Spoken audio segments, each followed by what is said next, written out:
Number one అంటారు. అసలైన number one Guru Kashi university.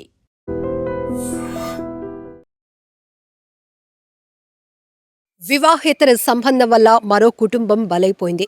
మధ్యప్రదేశ్లో ఈ దారుణమైన ఘటన జరిగింది. మనోహర్, ద్రౌపది ఇద్దరు భార్యాభర్తలు. ఈ ద్రౌపది సురేంద్ర అనే వ్యక్తితో వివాహేతర సంబంధాన్ని కొనసాగిస్తుంది. ఈ విషయం తెలిసిన భర్త మనోహర్, ద్రౌపది ఇది సరికాదు, నువ్వు నీ ప్రవర్తన మార్చుకో, ఆ వ్యక్తిని మర్చిపో అంటూ ఆమెను కాస్త మందలించటంతో ఆమె దాన్ని వేరేగా ఆలోచన చేసి భర్త పైన పగబట్టుకుంది. దీంతో నిన్ను వరకట్నపు వేధింపులు కేసు పెట్టి నిన్ను జైలు పాలు చేస్తాను అంటూ, పోలీసులు నిన్ను తీసుకుపోతారు అంటూ ఆ భర్తను బెదిరించింది ద్రౌపది. సో భార్య మాటలతో భయపడినటువంటి మనోహర్ తన తల్లి ఫూల్ రాణి 70 సంవత్సరాల తన వృద్ధురాలైన తల్లితో పాటు 18 సంవత్సరాల శివాని అనే కూతురు, అలాగే 16 సంవత్సరాల కొడుకు మనోహర్, అతనికి 45 సంవత్సరాలు, మొత్తం ఈ నలుగురు కూడా, అంటే మనోహర్ తన తల్లి, ఇద్దరు పిల్లలతో కలిసి ఆత్మహత్యకు పాల్పడ్డాడు.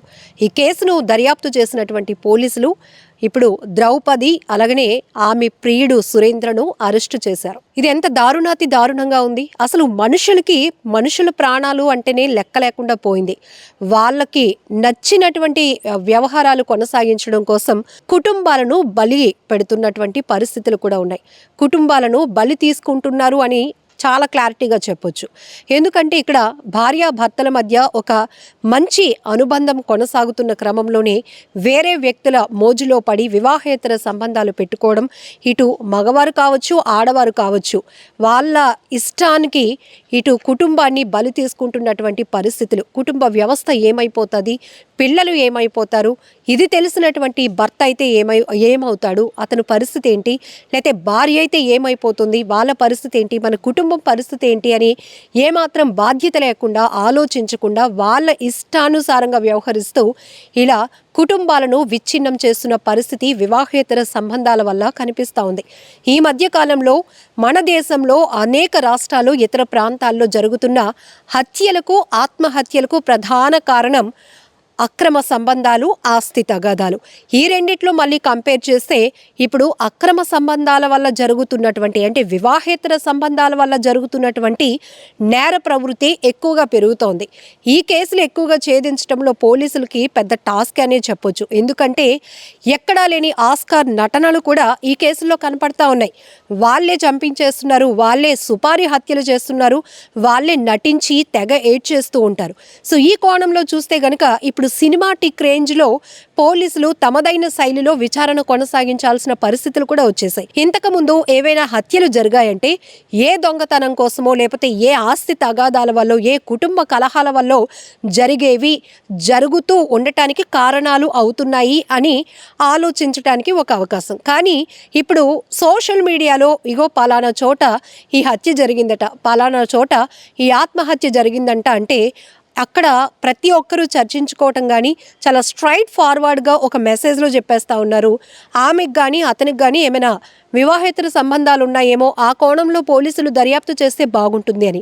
చూసారా ఇక్కడ ఎంత నాలెడ్జ్ నెటిజన్లకు కూడా పెరుగుతుందంటే, ఇలాంటి కేసులు రెగ్యులర్గా మనం చూస్తూ ఉండటం వల్ల, చదువుతూ ఉండటం వల్ల, లేకపోతే ఆ పరిస్థితులు మనం విన్న తర్వాత ఆలోచనలో చాలా మార్పు వచ్చేసింది. ఎందుకంటే ఎక్కువ శాతం ఇప్పుడు ఈ మధ్యప్రదేశ్లో జరిగినటువంటి ఒక వివాహేతర సంబంధం ఏదైతే ద్రౌపది అనే మహిళకి, సురేంద్ర అనే వ్యక్తికి మధ్య ఉన్నటువంటి ఈ రిలేషన్ వల్ల ఆ కుటుంబంలో నలుగురు ప్రాణాలు పోగొట్టుకోవాల్సిన, బలవన్ మరణానికి పాల్పడాల్సినటువంటి దుస్థితి వచ్చిందని చెప్పొచ్చు.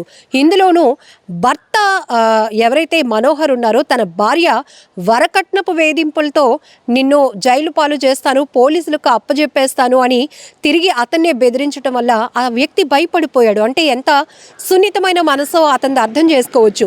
తిరిగి వెళ్ళి పిల్లలతో సహా నా భార్య ఇలా చేస్తోంది, అడ్డగోలు వ్యవహారాలు చేస్తుంది, నా కుటుంబ పరువు తీస్తుందని ఆమెపై కేసు పెట్టేటటువంటి ధైర్యం లేక అతను ఆ భార్య మాటలకు తలొగ్గి, భార్య మాటలకు భయపడిపోయో, లేకపోతే కుటుంబ పరువు పోతుందనో ఆలోచనతోనో 70 సంవత్సరాల వయసు ఉన్నటువంటి తన తల్లితో పాటు 18 సంవత్సరాలు ఉన్నటువంటి కూతురు, 16 సంవత్సరాలు ఉన్నటువంటి కొడుకుతో సహా నలుగురు ఆత్మహత్య చేసుకున్నారు.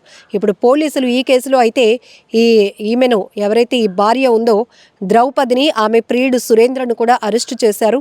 సో చాలా బాధాకరమైన ఘటన. ఇలాంటి హత్యలు, ఆత్మహత్యలు ఆగాలని బలంగా కోరుకుందాం. ఎందుకంటే సొసైటీలో ఈ స్థాయి నేరాలు ఎక్కువగా జరుగుతూ ఉంటే ప్రతి ఒక్కరిలో ఒక ఇన్సెక్యూరిటీ ఫీలింగ్ డెవలప్ అవుతోంది, అభద్రతా భావం పెరుగుతోంది. ఎటు చూసినా ఇక అనుమానించాల్సినటువంటి పరిస్థితులే నెలకొంటున్నాయి. కాబట్టి ఇలాంటి దురాగతాలు ఆగాలి, దారుణాలకు అడ్డుకట్ట పడాలి అంటే మరి ఎక్కడ ఎలాంటి మార్పు రావాలో మనం కూడా మీరేమనుకుంటున్నారో, మీ మైండ్లో ఎలాంటి ఆలోచన ఉందో కూడా కామెంట్ బాక్స్లో మెన్షన్ చేయండి.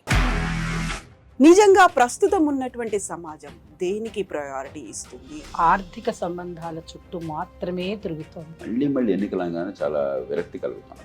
మంచి అనిపిస్తుంది కదా, లేడీస్ కూడా ఛాలెంజింగ్ జాబ్స్ చేసినప్పుడు చాలా బాగుంటది. ట్రాఫిక్ అసిస్టెంట్స్ గా నియమించిన ట్రాన్స్జెండర్స్ అందరితో సాల్యూట్ చేయించుకుంటున్నారు. ఫుడ్ డెలివరీ ఇవ్వటానికి వెళ్ళినటువంటి డెలివరీ బాయ్ అనిల్ పై కళ్ళ ముందు పెళ్ళండి